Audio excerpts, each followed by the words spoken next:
Morning everyone, তোমরা সবাই কেমন আছো? আই হোপ তোমরা সবাই খুব ভালো আছো। আর তোমাদের ভালোবাসা আমরাও কিন্তু অনেকটাই ভালো আছি। তো আমার নতুন একটা ব্লগে তোমাদের সবাইকে জানাই অনেক অনেক ওয়েলকাম। তো আজকে হলো দোল পূর্ণিমা, তো সবাইকে দোল পূর্ণিমার অনেক অনেক শুভেচ্ছা। তো সকালবেলা উঠে পড়েছি, সকালবেলা উঠে বাসি কাজবাজ সব কিছু কমপ্লিট হয়ে গেছে। আর ওইদিকে কিন্তু আমি রান্নাটাও বসিয়ে দিয়েছি, মোটামুটি রান্নাও হয়ে যাচ্ছে। আর এখন কিন্তু প্রায় 8টা মতো বাজে। আর এখানে কিছু জামা কাপড়গুলো কেচে দিয়েছিলাম, তো এগুলো এখন শুকোতে দিয়ে দিচ্ছি। তো এদিকে রান্নাটা হচ্ছে, ছেলেকেও খাইয়ে দাইয়ে দিয়েছি, এখন ছেলে মোবাইল দেখছে। তো বাইরে যে বাকি কাজগুলো আছে এগুলো করে নিচ্ছি। তো ঘরটরগুলো আমার মোচা হয়ে গেছে, তো বারান্দাটা একটু ঝাড় দিয়ে একটু জল দিয়ে ধুয়ে দেবো।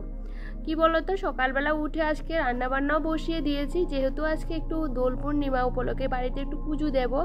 তো এটা তো সবাই করে থাকে, তো ভাবলাম যে আজকে রান্নাটা করে নিই। আর জানো, এখন এত পরিমাণে গরমটা পড়ে গেছে, মানে কি বলবো, মানে প্রচুর পরিমাণে এত গরম পড়ে গেছে। সকাল থেকে এত গরম লাগছে, জানি না দুপুরবেলা দেখতে কি হবে। তাড়াহুড়ো করে সংসারের যা কাজ বাজ ছিল সবকিছু করে বসে গেছি পুজো দিতে। আর এখন কিন্তু ঘড়িতে 9:30 বেজে গেছে। তো ছেলেকে না চান করিয়ে দিয়েছি আমার সাথে, কারণ আমার ছেলে এই প্রথম এবছর দোল পূর্ণিমাতে ঠাকুরের পায়ে আবির দেবে। আগের বছর না ও খুবই ছোট ছিল, 7 মাসের ছিল, তো তখন তো ওর হাতে কিছু দিতে পারিনি। তো এবছরে ও 18 মাসও কমপ্লিট হয়ে গেছে, তো ওর হাত দিয়ে ঠাকুরকে আবিরটা দেওয়াবো। আর আমার ঘরে না তেমন কোনো ঠাকুর নেই, শুধু মা লক্ষ্মীকে আমি বসিয়েছি। তো কি বলতো, আমার না সংসার জীবনটা বেশি দিনের হয়নি, মাত্র 3 বছর মানে হচ্ছে আমার সংসার ধর্মটা। তো 1 বছরের মতো আমার হাজবেন্ডের সাথে বাইরে ছিলাম। তো বুঝতে পারো সব কিছু আমার হাজবেন্ড নিজে হাতে একাই করেছে, আর সাথে আমিও। তো এগুলো করতে আমাদের একটু সময়ও লাগছে। তো একটা ঠাকুরের সিংহাসনের জন্য আমরা ওয়েট করছি যে তখন সব কিছু আমরা করব।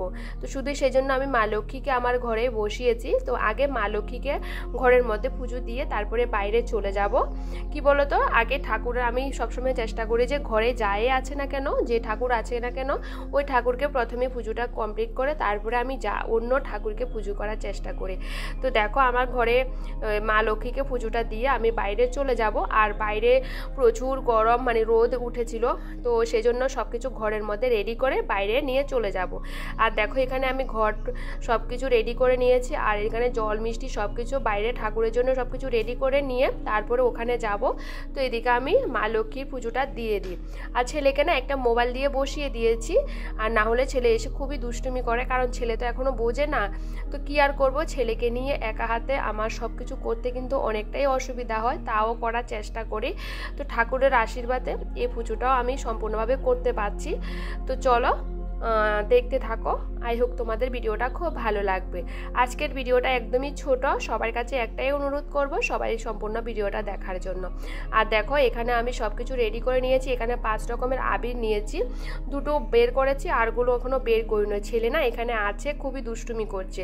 তো ছেলেকে নিয়ে ভিডিও করা খুবই কষ্ট, তাও তোমাদের সাথে একটু শেয়ার করার জন্য ভিডিওটা করেছি।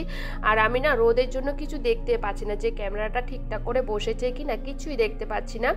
আর এখানে দেখো, একটা সাইড করে রাধাকৃষ্ণের ফটোটা আমি বসিয়ে দিয়েছি, ছেলে না ওটা নিয়েও টানাটানি করছে। তো ভাবলাম যে ওই সাইডে রেখে দিই, তাহলে ছেলে আর ধরতে পারবে না।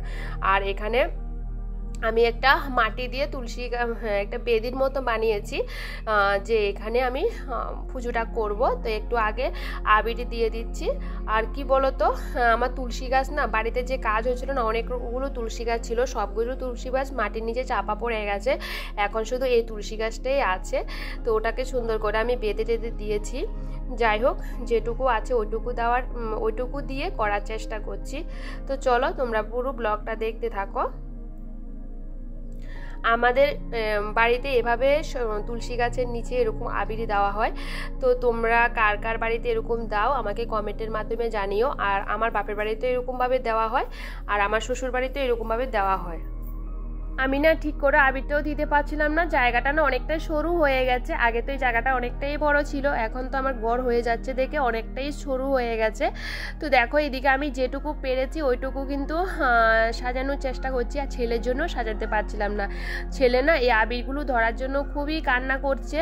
তো ছেলেকে আবার ঘরে দিয়ে আসলাম, আবার এদিকে এসে তারপর আবিরটা দিচ্ছিলাম, কারণ ওকে আবিরগুলো ধরার জন্য কাচ্ছে বলতে ও মুখে দিয়ে দিচ্ছে। ও ভেবেছিল যে এত সুন্দর সুন্দর কালার কালার এগুলো মনে খাওয়া যায়।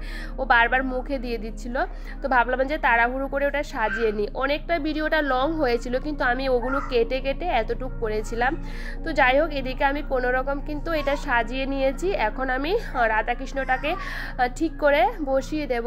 বসিয়ে এদিকে ঘরটাও আমি বসিয়ে দিচ্ছি। আর দেখো এদিকে জল মিষ্টি এগুলো ঠাকুরকে দিয়ে দিচ্ছি। দিয়ে এখন আমি ধূপ ধুনোটা দিয়ে পুজোটা কমপ্লিট করে নেব। খুবই তাড়াহুড়ো করছিলাম, সংসারের সব কিছু কাজবাজগুলো তাড়াতাড়ি করছিলাম, কিন্তু পুজোটাতে আমি শান্তিমতো দেবো একটু আস্তে ধীরে ধীরে সুস্থে, সেটা আমার ভাগ্যে নেই। কারণ ছেলে তো ছোট, ও বুঝে না, তো ওকে নিয়ে এগুলো করা কিন্তু খুবই কষ্টকর। তাও কিন্তু আমি টাইমলি পুজোটা করে নিয়েছি, মানে টাইমের মধ্যে যে পুজোটা করতে হয় ওই টাইমের মধ্যে আমি পুজোটা করে নিয়েছি।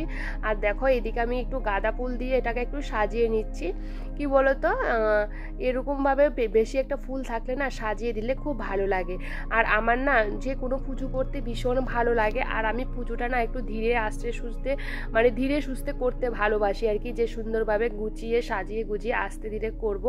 এত তাড়াহুড়ো করলে কি হয়, কিন্তু কিছু করার নেই, আমাকে একটু তাড়াহুড়ো করতে হচ্ছে। আর ভীষণ গরম, আর আমার ছেলে তো আমার সাথে আছে, কারণ আমি যদি একা থাকতাম তাহলে ঠিক আছে। আর এত সরু জায়গা, ওকে নিয়ে যে কোলে নিয়ে বসে পুজোটা করব তাও কিন্তু আমি করতে পারছি না। তো যাই হোক, তোমাদের যেটুকু পেরেছি অতটুকু তোমাদের সাথে শেয়ার করার চেষ্টা করেছি।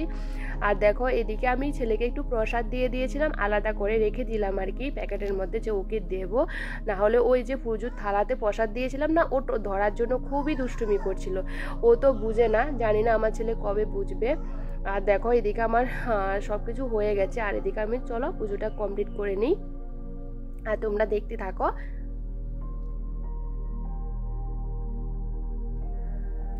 এই দেখো রাধাকৃষ্ণগুলোকে না এত সুন্দর লাগছিল, দেখে ভীষণ ভালো লাগছিল। আর রাধাকৃষ্ণ জড়ি তো সবসময় বেস্টে হয়, তাই না? আর এদিকে কিন্তু আমার ছেলে পুরোটা জায়গার মধ্যে আবির কিন্তু ছড়িয়ে ছড়িয়ে দিয়েছিল, আর এখন আবির দিয়েও খেলা করছে। তো এদিকে তুলসী গাছের মধ্যে কয়েকটা গাঁদা ফুল লাগিয়ে দিয়েছিলাম, তো দেখতে যাতে ভালো লাগে, কারণ তুলসী গাছটা একদম মানে খুবই শুকিয়ে গেছে আর কি, এত পরিমাণে রোদটা এসে পড়ে কি বলবো। আর এদিকে আমার সব কিছু গুছানো হয়ে গেছে, তো ভাবলাম যে ছেলেকে দিয়ে এখন ঠাকুরের পায়ে একটু আবির দিয়ে দেব। তো ঠাকুরের পায়ের মধ্যে দেওয়াবো, তো ওকে আমি ধরে আবিরটা দিয়ে হাতে তারপরে দিয়ে দেব, কারণ ও তো ছোট, ওকে ও নিজে নিজে কিছুই করতে পারবে না। আগামী বছর অবশ্যই পারবে। আর দেখো ছেলের হাত দিয়ে একটু আবির দিয়ে দিয়েছিলাম, আর আমিও একটু ঠাকুরের পায়ে আবিরটা দিয়ে দিয়েছিলাম। তো চলো, আর এদিকে ঠাকুরের পায়ে আবিরটা দিয়ে দিয়েছিলাম। আর আজকের দিনটা না তোমাদের দাদাভাইকে খুব মিস করছিলাম, যে তোমাদের দাদাভাইয়ের সাথে আমার একটা বছরে কিন্তু আবির মানে রং খেলা হলো না। যে ও কি বলতো, খুবই খারাপ লাগে আর কি, যে ওই দিনটাকে আমি খুব মিস করি। কোনো ভালো একটা ওকেশানে ওকে পাই না, সব কিছু আমাকে একা একাই সেলিব্রেশন করতে হয়। তো তাও আমি চেষ্টা করি হাসি মুখে সব কিছু করার। তো চলো, আর এদিকে আমার দেখো সব কিছু হয়েও গেছে, তো ভাবলাম যে ছেলেকে ঘরে দিয়ে আসি, তারপরে আমি আমার কাজগুলো করব। তো পাশের বাড়ির দিদিরা দুজন আসলো, যে ওদের সাথে একটু আবির খেলার জন্য। আমি ভাবছি যে আমার পুজোটা দিয়ে দিই, তারপরে তোমাদের বাড়িতে যাব। তো দেখো ছেলেকে একটু আবির দিয়ে দিয়েছি, ছেলেকে এখন একটু প্রেস করিয়ে খাইয়ে ঘুম পাড়িয়ে দেবো।